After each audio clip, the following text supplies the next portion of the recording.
ఎవరు వాడు? నాన్నగారు నేను మీ కూతుర్ని గుర్తుపట్టలేదు అనుకుంటా. ఇక్కడ నుంచి వస్తున్నావు? ఇక్కడ నుంచి నాన్నగారు. అంచా చెప్తాను ఈ సంగతి. ఇందాక మాట్లాడుతున్నావు, ఎవరు వాడు? ఏం జరుగుతుంది?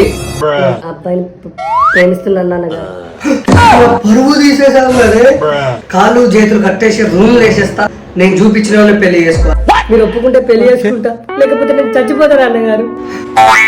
అందుకే ఈ కూతుర్లను కలొద్దురా.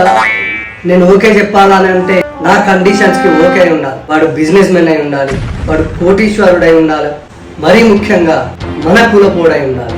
లేదు అని అంటే ఒప్పుకునేదే లేదు. ఏం చేస్తాడు వాడు? ఈ 3 కాదు నాన్నగారు, గ్యాస్ సిలిండర్ డెలివరీ చేస్తాను నాన్నగారు.